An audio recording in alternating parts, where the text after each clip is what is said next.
All right, to start Sark's media availability yesterday, and I would say I'll give Sark a lot of credit. I don't know if we've had a coach as forthcoming with information about scrimmages and such as Sark is. I mean, he gives you details about the scrimmage and what happened and who did what. We haven't had that in a while. God bless Mac, but Mac, he would just kind of he filibuster kind of media availabilities, but wouldn't give you a lot of information. If Sark's going to filibuster, you get tons of information with that too. He opened the media availability just by giving a recap of the scrimmage, which I thought was pretty damn informative. Here's Sark with the opening to the media availability yesterday.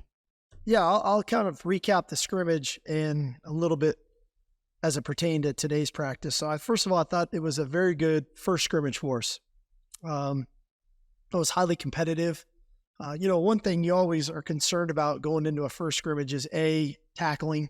And I felt like we tackled pretty good for our first scrimmage. I mean, I feel like we got people on the ground. Obviously, in the open field, we have some pretty elusive guys that can create some explosive plays.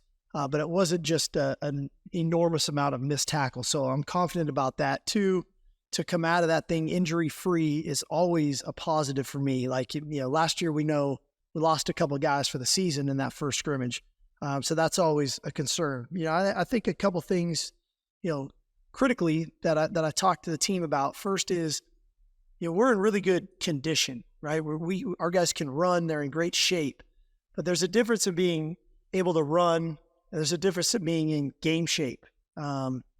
Games last 3.5 hours, right? But when you're in the locker room and sideline and back in, and we have to condition ourselves better for that. And what I mean by that is maintaining a level of consistency in our play, maintaining the mental intensity needed in the second half into the fourth quarter, maintaining that focus so that we don't have some of the breakdowns that we didn't have early in the scrimmage. So that's something that we worked on today with the guys, and they really responded well. I told them today I was really proud of them, just the way they responded to how taxing it was going in the afternoon and practicing for a little over 2 hours in the heat. And I thought the last period was really well done by them.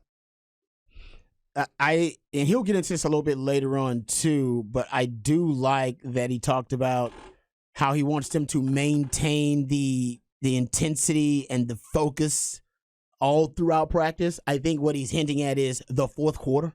Yeah. That he wants his team to, to crystallize their focus even more and kind of grow to a crescendo of intensity that doesn't happen in the second quarter, that maybe happens in the fourth quarter, that you're building to it. And that's why he talks about they're in great shape, but he wants them to be in great shape also for the fourth quarter. And we've talked about it. Texas outscored their opponent last season by 179 points combined in the first three quarters, but in the fourth quarter, they were outscored by their opponent in the fourth quarter and overtime combined. So last season, that is something that Sark wants to rectify this year. And I think a big part of that is the way he trains and practices the players. Yeah, I mean, intensity all the way through. We talk about, elite performance in the critical moments of football games, and those are typically in the fourth quarter, and that's when you're at your hottest, you're at your most fatigued, you're tired, and you have to embrace that and understand that when those moments hit, that's when you've got to really, put the ears back and go get it and go play to that elite level. Because it doesn't matter what you do in the first three quarters. It really doesn't. And the Longhorns have shown that over and over again under Steve Sarkisian. They typically win the game plan battle at the start of a game, have had leads at halftime and leads into the fourth quarter. They got to finish games if they're going to achieve what we're talking about. And there's Sark, with still 18 days to go, still 3 weeks to go, really being able to grab that and embrace it with his team. And I know he'll talk about it coming up more here behind the burnt orange curtain that he was happy with how they responded to Saturday with a workout that they had yesterday in the middle of the afternoon in the Texas heat, which that's how that game's going to be in 18 days with Rice. Rod, I mean, that's a 2:30 kick. And Sark said yesterday, we don't get to pick the game times. We just have to play in them. Yeah, and he's doing a great job. He remarked about how he's changing up practice times because of that. Yeah. Because they're going to play at different times. He said he'd have every game at 8 a.m. in the morning where he likes to practice, but because they have to play at different times, he's moving the practice schedule around just to try to acclimate the guys to kind of the randomness of it. Sometimes you're going to play in the morning, sometimes you're going to play in the afternoon, sometimes you're going to play at night. You got that kind of schedule this year. The second piece of audio is Sark talking about the offense and the defense from the scrimmage and how both of them had their bright spots, but he also gets into how, some parts of the offensive scrimmage that he was very critical of. Here is Steve Sarkisian. Well, offensively, naturally there's always things you want to clean up coming out of a scrimmage. For us, pre-snap penalties, we need to improve. We were not clean, pre-snap, as you guys know. We like to motion and shift and do different things before that ball snapped, and too many, just false starts, illegal procedure stuff that we can clean up. 3 turnovers Saturday, I think in just about 130 plays, which is too many for the offense. And so understanding the value of the football, but on the flip side, that's a real credit to the defense in creating those turnovers. Okay. An area where I know we can improve defensively is, we're really making it a point to get after the quarterback, and we're seeing the effect of that, but we still have to understand our rush lanes, especially on third down. And so that is definitely an area for us to clean up and try to minimize some of the quarterback scrambles that came into having big plays on Saturday.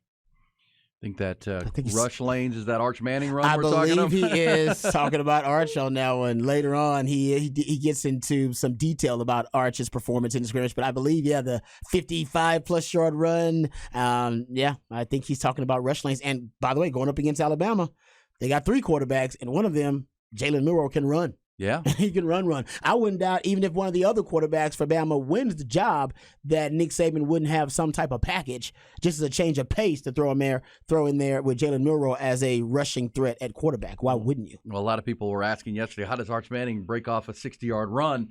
That would be it, right? If you bring a blitz, it doesn't get home, and all of a sudden he breaks contain and there's no one left. And he's a good athlete, and see you later. I mean, that's how that can happen for sure. And we'll hear more from Sark on that coming up.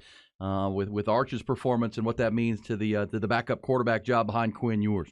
As a matter of fact, we might as well just hear real quick. So we got a little time before we got to go to break. Since we're talking about Arch, and he does transition, Sark does, talking about the defense and how they need to be more disciplined in their pass rush lanes.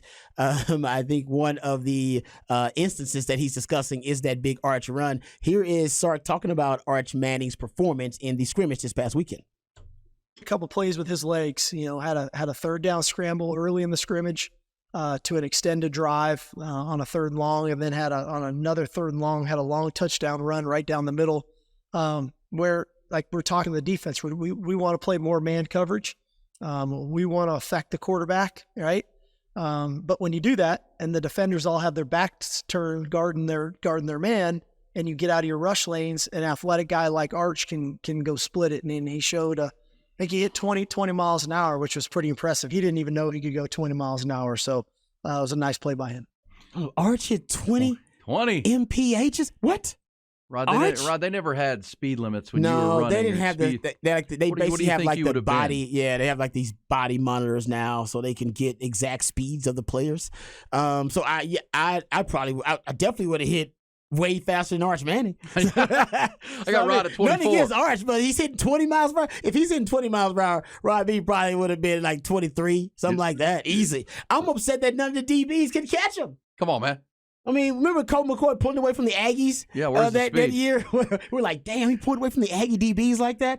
I see that basically with Arch. If he can run 55-something yards, that means the DBs didn't have an angle on him and they couldn't catch him. That's the bigger problem. Not that Arch isn't athletic. Arch is athletic, and that's great. I'm happy for him. 20 miles per hour. He can put that on his resume now. I'm more upset that them DBs out there couldn't catch him.